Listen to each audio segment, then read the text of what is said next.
Coucou, bonjour à tous, j'espère que vous allez bien. Moi, je vais très bien par la grâce de Dieu.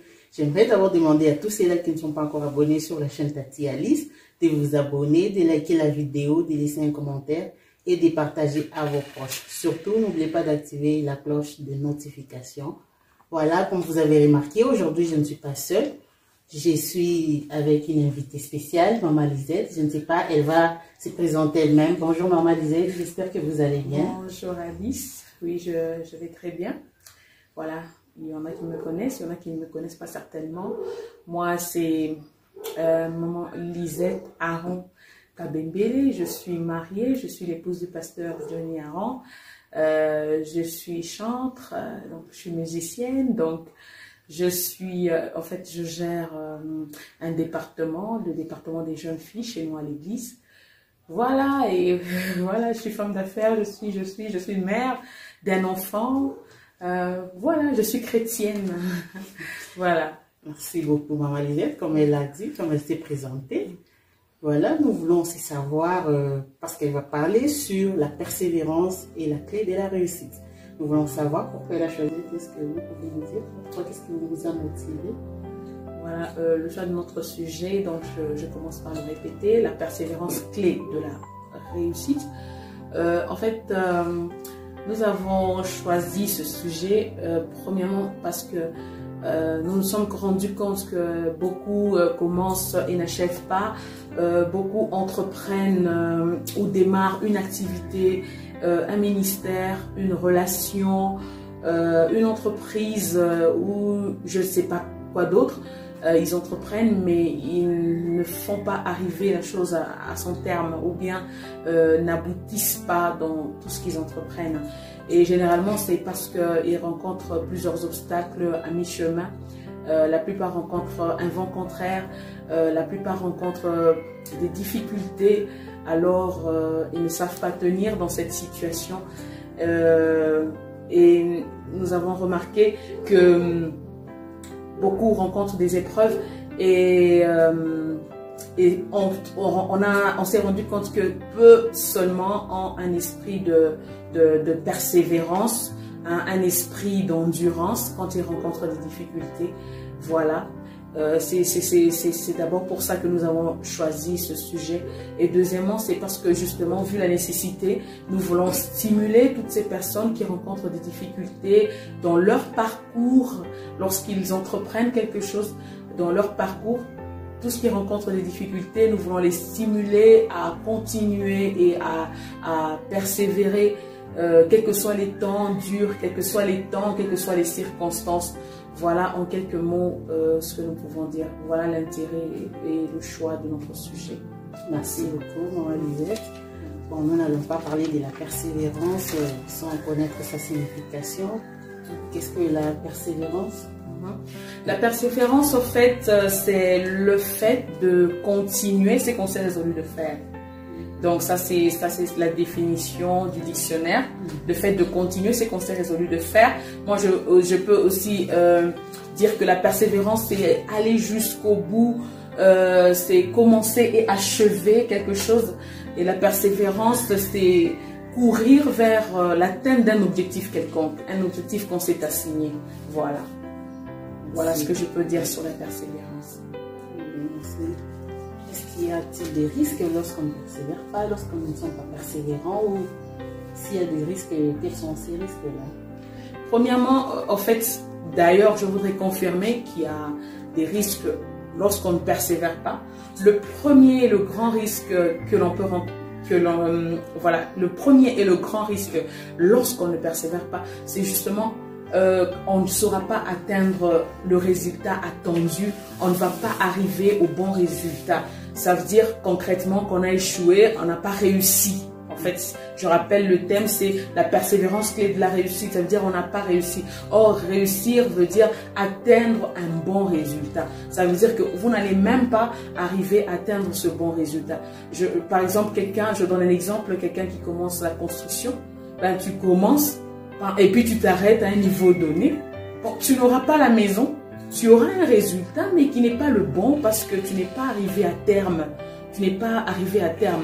Par exemple, tu commences une relation amoureuse par exemple, quand tu commences une relation amoureuse et puis tu l'interromps parce que tu rencontres une petite difficulté, voilà, tu n'obtiendras pas, tu as échoué parce que tu n'as pas, tu ne t'es pas donné le temps de travailler sur la relation afin d'obtenir un bon résultat. Parce que je peux le dire aussi, moi j'ai presque 15 ans de mariage. Je pense que lorsque j'ai rencontré mon mari, il n'était pas vraiment, bon en fait, il n'était pas vraiment parfait. Et moi non plus. Je pense qu'il y a un travail que lui-même il a dû faire sur moi. Et ça a pris du temps. C'est un travail qui a pris du temps. C'est un travail qui a pris 1 année, qui a pris 2 ans. Je n'ai pas changé du coup. Et aujourd'hui, je suis arrivée à un résultat qu'il attendait. Et aujourd'hui, il est heureux. Toujours avec la même personne qui avait un certain défaut. Donc, si tu abandonnes la relation, tu n'as pas réussi et tu n'as pas trouvé une bonne solution. Il faudrait, par contre, y travailler, être persévérant, te donner un temps pour travailler et voilà. Et afin d'obtenir un bon résultat. De la même manière, j'ai aussi travaillé sur certaines choses que je n'avais pas appréciées chez lui. Mais aujourd'hui, il est devenu une bonne personne que vous aimez bien. Mais c'est toujours la même personne qui avait certains petits défauts sur lesquels j'ai travaillé aussi. J'ai apporté un plus dans la persévérance. Je n'ai pas lâché, je n'ai pas abandonné. J'ai continué à persévérer et à croire que les choses vont changer. Par exemple, les gens qui sont dans le ministère. Nous connaissons beaucoup de pasteurs aujourd'hui qui ont des grandes églises, mais lorsque vous leur demandez ou vous leur posez la question, comment est-ce qu'ils ont commencé? La plupart ont commencé avec 1 ou 2 fidèles et généralement peut-être dans leur salon. Ils ont commencé le ministère dans leur salon. Alors ça a demandé la persévérance, ça a demandé de persévérer dans l'évangélisation. Et maintenant si vous persévérez dans l'évangile, vous ne persévérez pas dans l'évangélisation, vous n'obtiendrez jamais le bon résultat. Donc, la persévérance, en fait, il y a un risque lorsqu'on ne persévère pas, un risque de ne pas atteindre le bon résultat, le meilleur résultat. On se fatigue parce qu'on a fait 1 année rien qu'avec 30 fidèles. On se fatigue parce qu'on a commencé une activité et puis la conjoncture ne marche, la conjoncture ou l'économie du pays ne va pas bon train. Alors on se fatigue et on abandonne.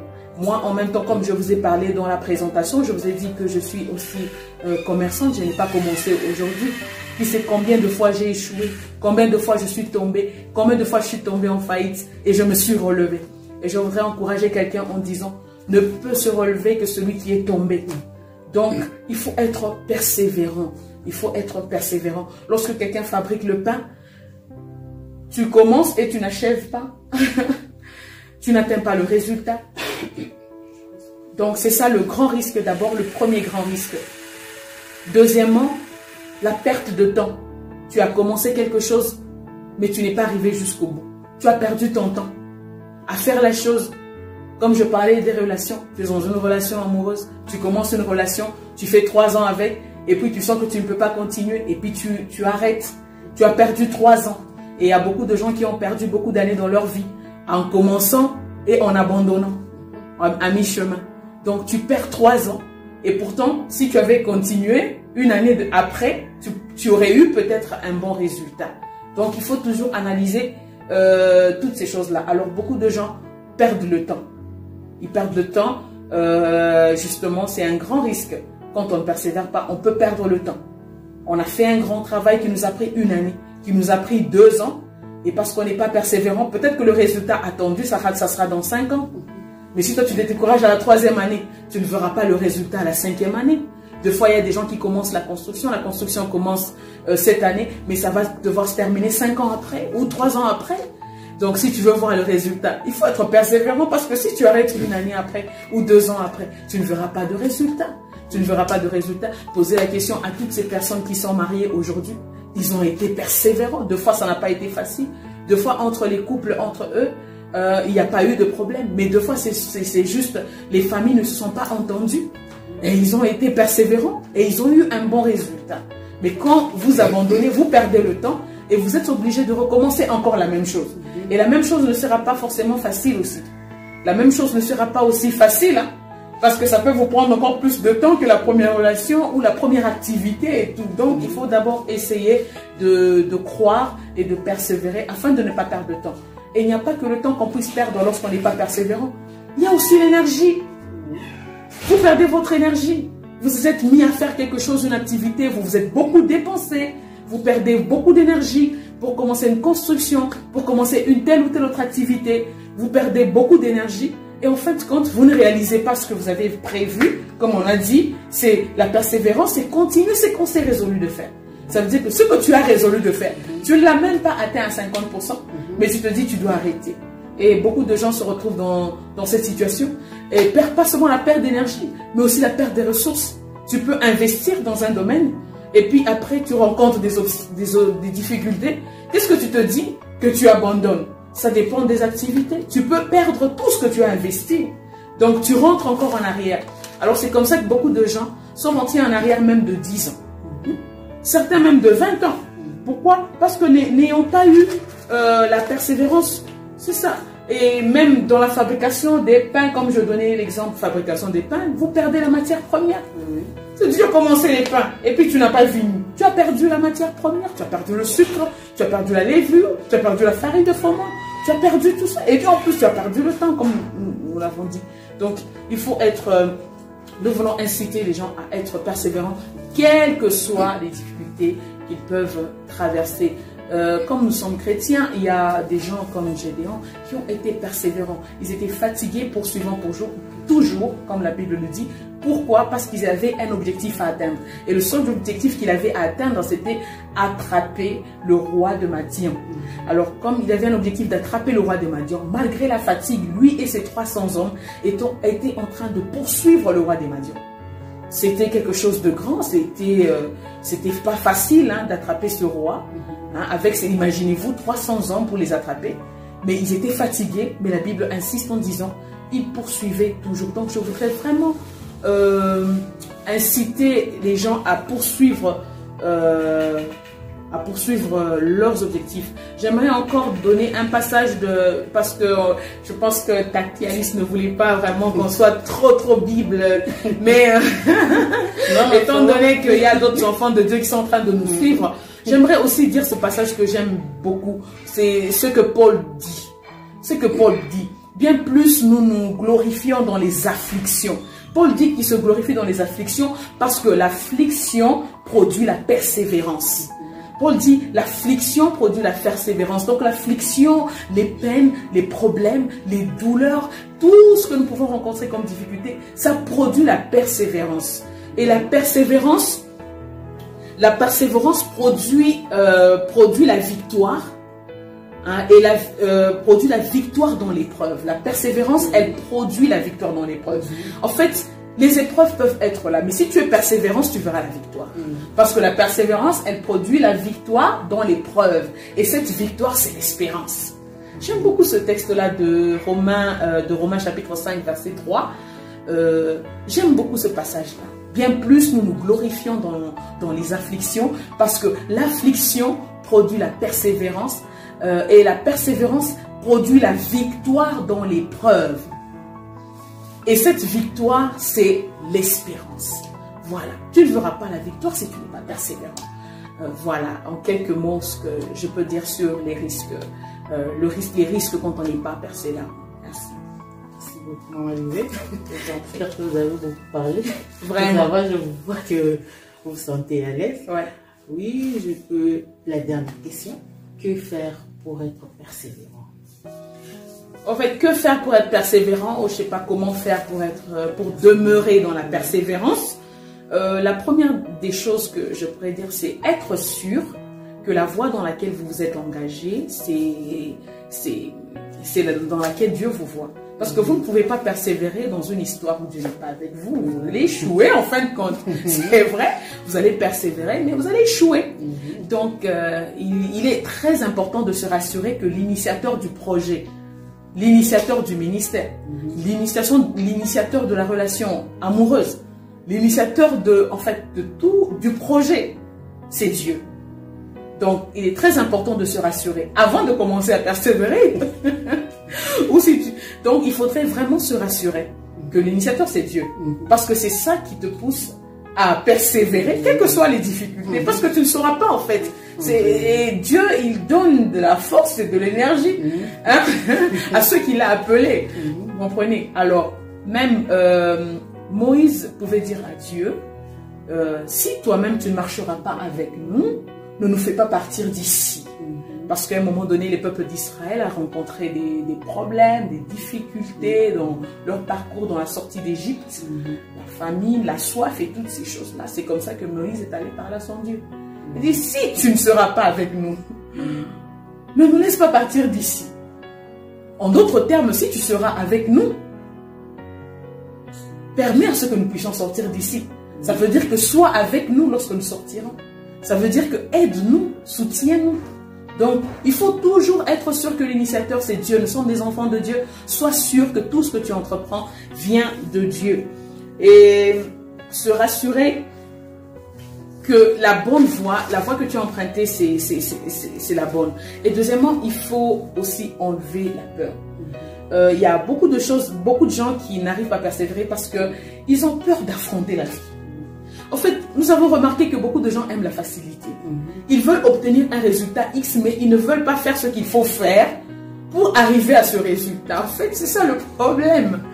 Donc, il y a quelque chose à faire. Il faut ôter la peur, il faut affronter la vie. Les choses ne sont pas toujours faciles dans la vie, mais il faut les affronter.